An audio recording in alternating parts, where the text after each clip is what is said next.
Somewhere lying. So what do you use? Brownian motion. You think of smoke, you observe smoke particles in air. So how do you do that? You can use a microscope, or you can observe what? Pollen grains in what? In water. In water. Mm. Pollen grains in water. And what do you observe? You draw a light microscope. It colliding with air particles or water If particles. it's smoke particles, If yes. it's If the it's pollen pollen grain, yes. Colliding, huh? Clear with water. with water particles. Is that clear there? Everyone. Tandy and Brandon are there. So pollen grains hitting against your water molecules, yes. You can only see that under what? A microscope. Hmm? Microscope. Whether light or electron microscope.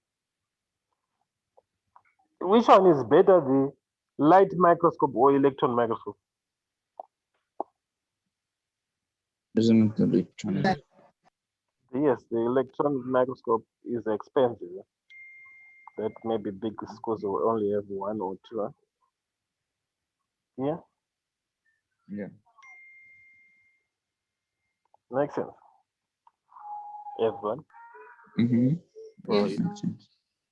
so there are things that are very hard to see with the, but with the light microscope. So what is observed, we explained. Um, explain what is observed in terms of molecules. So let's see how we answer those questions. What is observed is movement of particles in a random motion. Clear? Is this for C or B? For B, state what is observed. Movement of particles. Movement of particles in different directions. So that's why I said in random motion. Movement of particles in random motion. Explain what is observed in terms of molecules. There is collisions between what? Between the water molecules and the pollen grain. Okay? And it's also a random movement.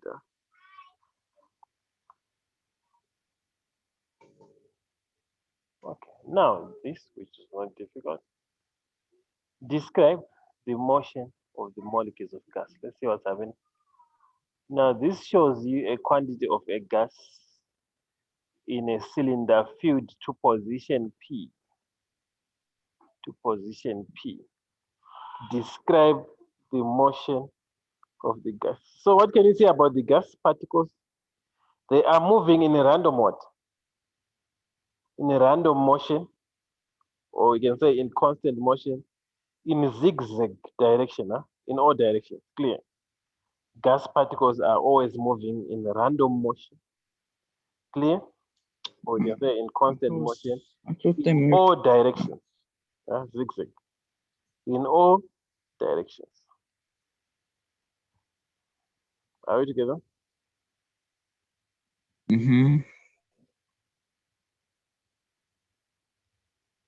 In all directions. Constantly changing direction. As they call it, clear. So number one, I said gas particles are moving in a random motion in all directions. Clear? First point. If you want to write things that are important to describe that question. Number two, the particles collide with each other. They collide with each other and change direction. Clear? They are particles collide with each other and change direction. The particles also collide with the wall. Can you see that it collide with the walls and change direction? They collide with the walls of the cylinder and change direction. Making sense now. That's what you are expected to explain. Tandy and Brendan, are you there? Yes, sir.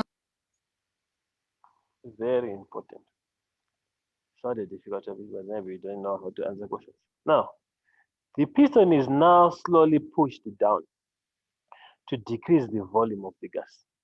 The temperature does not change. So look at this. From what we said, someone who I think I saw someone explaining, I don't know whether it was good or now look at this. P1 V1 is equal to P2 V2 over T2 over T. What is not changing? Temperature. So we are thinking of P1 V1 is equal to P2 in terms of calculation. I think this is the next question. So explain in terms of molecules what happens to the pressure. So we are ignoring what temperature is not changing. We know that pressure is inversely proportional to what? To volume. So a decrease in volume causes an increase in what? Increase. An increase in pressure. Pressure increases. And the reason is that when we decrease the volume, there are now more collisions. Can you see that? There are more collisions between the molecules and the wall. Clear. Yeah. There are now more collisions between the molecules, the gas molecules, and the wall. So pressure, that's why I'm saying pressure increases.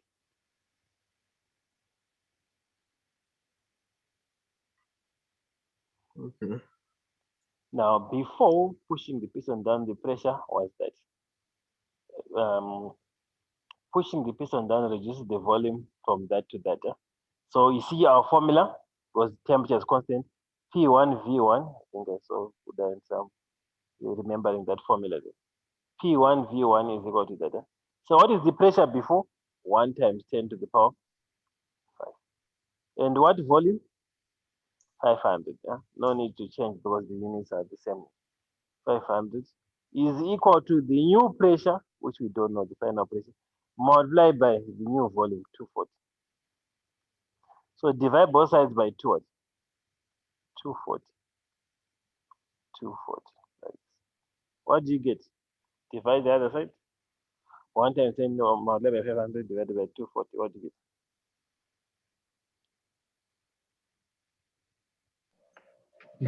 2.1 times 10 to the power 5. 2.1. Yes. Correct. 2.0, 2.1 times 10 to the power 5. Even if you say 2.08, it's fine. Times 10 to the power 5. Clear? Pascals.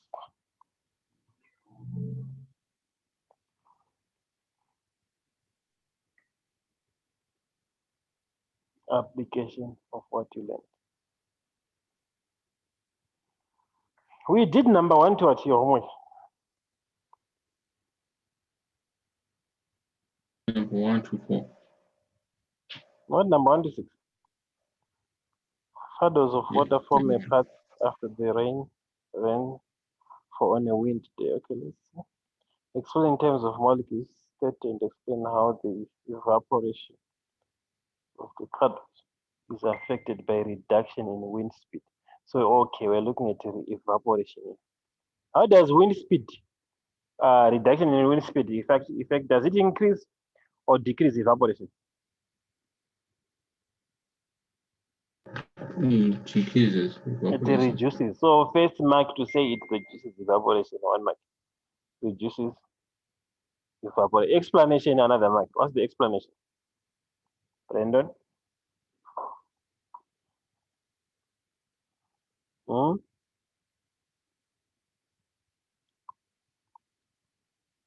Reduces evaporation. Explanation, someone to try? Reduction in wind speed. Fewer water molecules can be blown away because the wind speed is now less. Fewer evaporated molecules can be removed by wind. An increase in water temperature, does it increase or decrease evaporation? Increase. Increases. It increases, correct, 1 mark. Explanation? Particles have got more what? It increases kinetic energy. Yes, so it increases the average kinetic energy of the water. It means the particles on the surface have more, have gained more energy, and they are likely, it increases the probability for them to escape. Remember, evaporation only happens on the surface. Clear? Not difficult.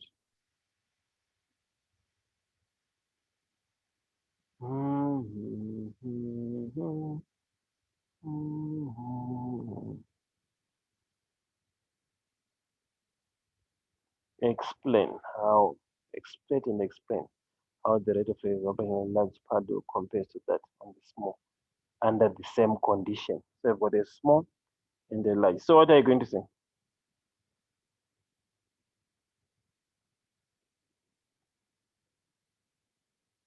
State and explain.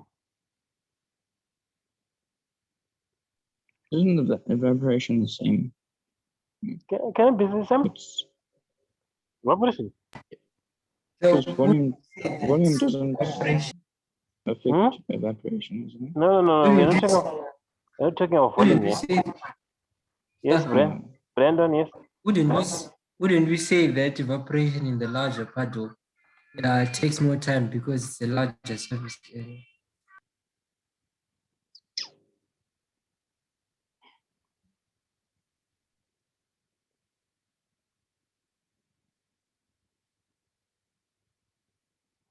What did you say about evaporation? Who remembers?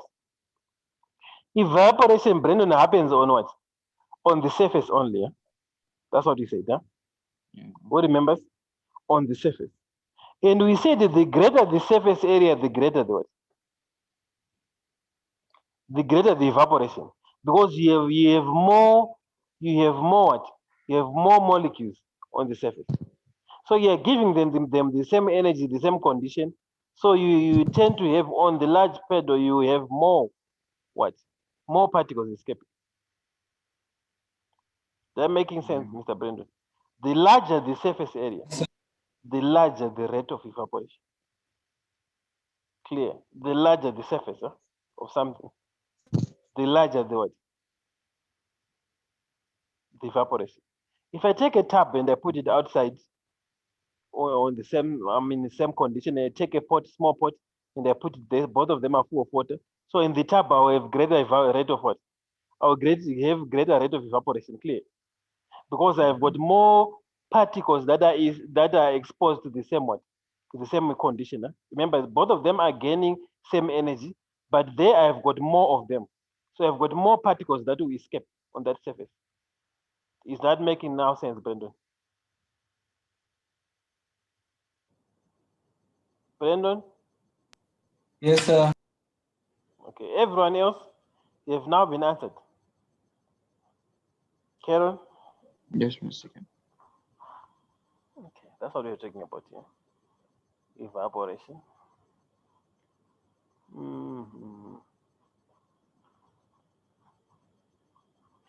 Describe an experiment to demonstrate the difference between good and bad emitters of infrared radiation. You may include a diagram. State the readings. What a question. So how do you do this?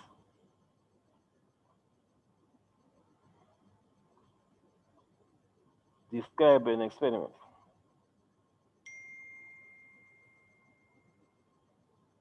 To demonstrate. Describe an experiment to demonstrate the difference between good and bad emitters of radiation. Now, can someone try to think, how can you set up that experiment? Is someone's network playing up or something? Yes, Tandy, what was it? How do you set up that experiment? To investigate, to demonstrate the difference between good and bad emitters of heat. How do you demonstrate an experiment?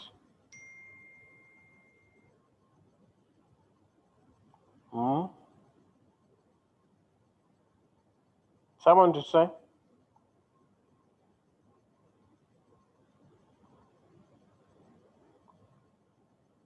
Are you guys there?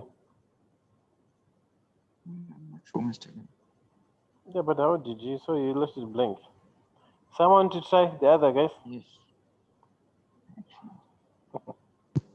These questions, you're not supposed to leave them blank. No, I. Good and bad emitters of heat. Of heat. Yes, infrared radiation, that's just it. that is lost through radiation? Um,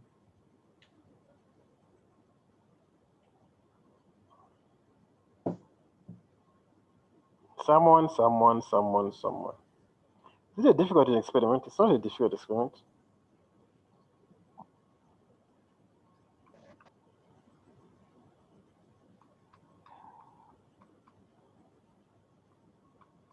yeah.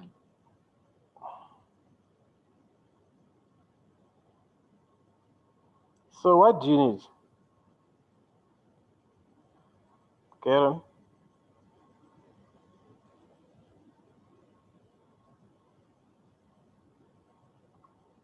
Emissions of heat.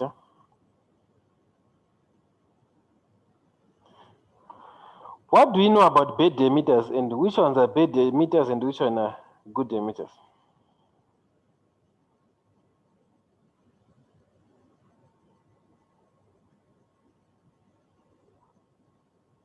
You see, Which ones are good emitters and which ones are bad emitters?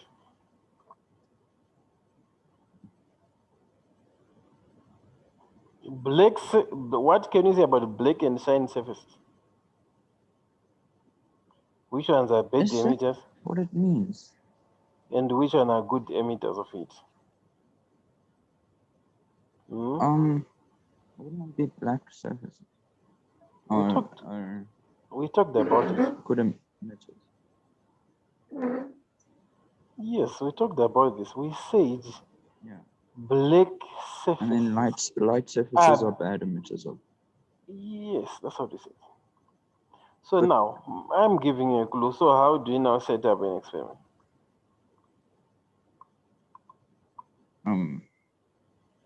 To prove or to put- demonstrate. Hmm? You put maybe a light fabric and a dark fabric under an infrared light for a certain amount of time. And then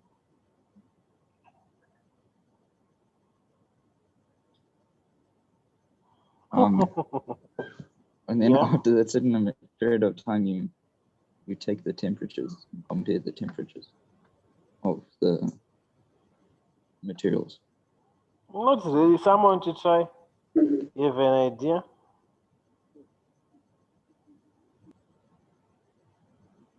Someone to try to demonstrate that.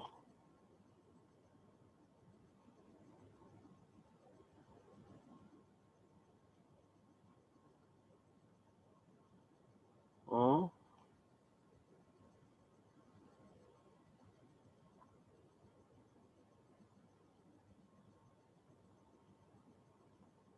Because we want to investigate infrared radiation. Yeah.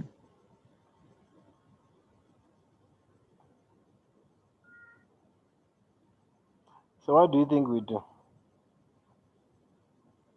I'm not sure what you would use, Mr. Lee.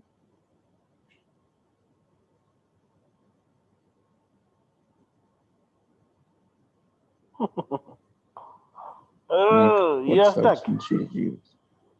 You're stuck Yeah. with everyone. Quick on this question. Tandy, and physics is not a difficult subject. Laura, you guys are trying to figure out to prove that black. We said black surfaces are good what emitters of heat, Yeah. and they're also good absorbers of heat. Then we said the shiny surfaces are what are poor emitters of heat, and also poor absorbers of what of heat. So Yeah. now, what you simply do here, you can do. There are many things that you can do. I can have my box here, or maybe a metal or whatever, a cube, metal cuboid, whatever. That will be painted here, painted black, and this idea is white here. I thought you're going to think like that. Mm. It's painted black and it's painted white on the other two sides here. Then I make sure it's covered. Then I pour hot water. Clear. I pour hot water there. Oh, Then I cover this. So if I cover this, it means I'm closing. I don't want heat to be lost by convection. Huh? It's obvious heat is going to, so yeah. heat is only going to travel by radiation. Huh? Do we agree there? Mhm. Because the radiation there's no way you can through the air there by radiation. Huh? So then I have a thermometer, equal distance, huh? And a thermometer this side, equal distance. It's not difficult to think, not difficult. So I've got a thermometer equal distance, I've got a thermometer equal distance here. So if this side here is a poor emitter of heat here, this thermometer will record low temperature increase. Huh? This one will record the high temperature, high temperature increase, Yeah. because this black surface here will emit heat at a faster rate than the white surface. Clear? Yes, Is Mr. that clear Yes. or not clear?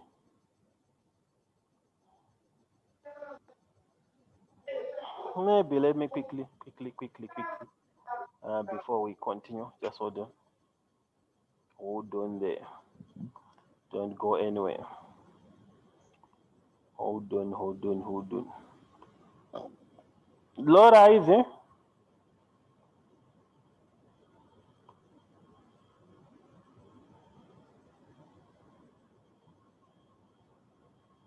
Are you in the lesson? Is she there? Oh, I've lost it. No, hold on. We have 9 people. Where are the others? Physics students. I just need to show you something quickly. Very short. This is your video, Mr. 2 minutes video, yes. Can you not send it on the group for the But zip ones and then they send? your thing doesn't do well when it comes to video. Okay. I'm asking your connection. No, it can, I think. I'm not sure. I'm sure too.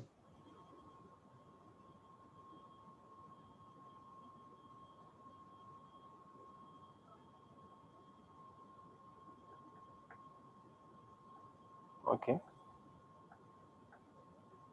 Just hold on there.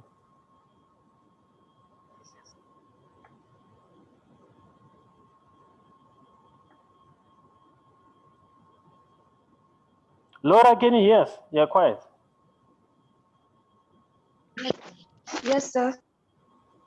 Okay. Can you see my file that I've shared?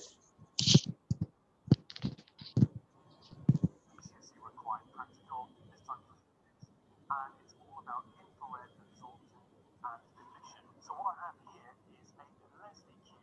It's just a metal cube which we're going to put hot water in from a kettle. As you can see, we have a matte black surface on one side, and we just have a normal shiny surface on the other side.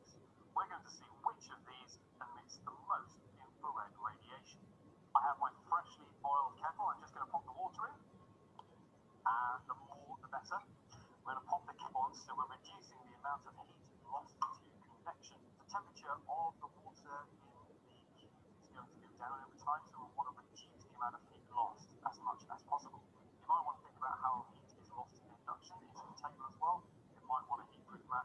What I have here is an infrared thermometer. Now this detects infrared radiation coming off a surface. Now in order to make it a fair test, you want to make sure that the thermometer is the same distance away from the surface at the same angle in both cases. So I'm going to use a distance of 10 centimeters. Measuring the temperature of the shiny side, that gives me 35.1 degrees Celsius. Now the cube is very hot, so you just want to move around to the other side, but I'm going to turn it, you don't want to do this. Let's take a reading of the matte black side.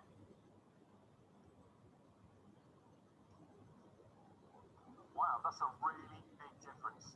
Now we have a temperature of 83.8 degrees Celsius. That just goes to show that matte black surfaces are much better emitters of infrared than shiny surfaces.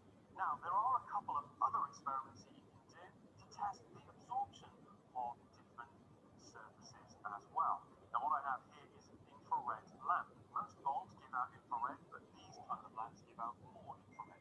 What I have here are copper tubes with a bung in one end, and they are covered in different materials. We have a shiny material, we have a matte white material, and a matte black material. What we can do is measure the temperature inside the copper tubes when we expose them to the infrared lamp. Just be sure that when you put a thermometer or a temperature probe in the tubes, that you put some cotton wool around them, because you don't want the thermometer to touch the sides. Another easy method is to use boiling tubes filled with tap water, and they have different surfaces on them, and a thermometer in a bung with the bulb in the water. As you can see, we have matte white, matte black, and shiny surfaces. If we expose them to infrared radiation, we'll see their temperature increase. What you can do is record the temperature every minute or 10 minutes, say, and see what happens, or you can just record their final temperatures after 5 or 10 minutes and compare their temperatures. Now, what you find is that matte black is not only the best emitter of infrared radiation, it's also the best absorber, so it should have the highest temperature at the end. Shiny surfaces are not only poor emitters, but they're also poor absorbers, which is what you would expect because they reflect light very well, and so they reflect infrared very well also. Matte white is somewhere in between. It's not the best, it's not the worst at either absorbing or emitting. However, that's why in a choice between a black t-shirt and a white t-shirt on a sunny day, it's the white t-shirt you want to go with. Because if you want the black one, it'll absorb a lot more infrared radiation. Clear? Clear, Mr. King. Very, very clear. Mhm. Just hold on. Need to close this. Hi, it's Mr. Rees from London. Okay. That's what you're talking about here.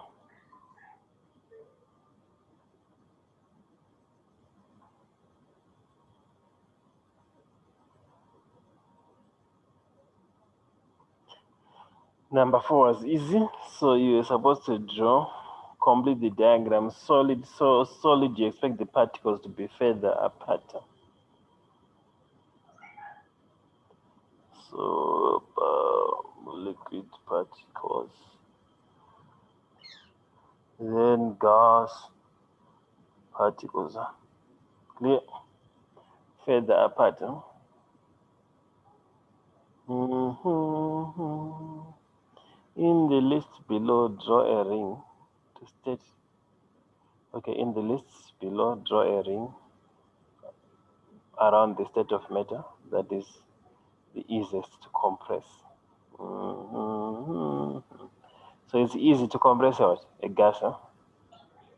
Gas. Mhm. Explain in terms of molecules why is it easy to compress a gas? Easy, you need less energy to compress a gas because the particles are what? Further What? apart. Because the Particles are further apart. Yes, because the particles are further apart. So it's easy to compress. Making sense? Yes, Mr. K. That was an easy exercise.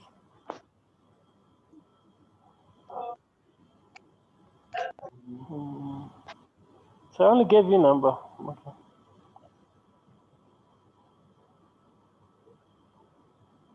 Clear molecules, consider gas molecules.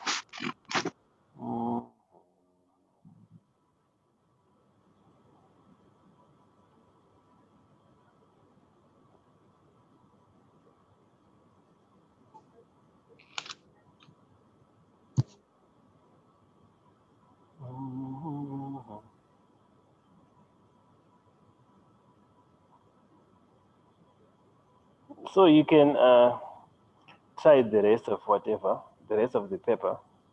You can always send the answers on your own. The rest of that paper. So circular motion. Okay.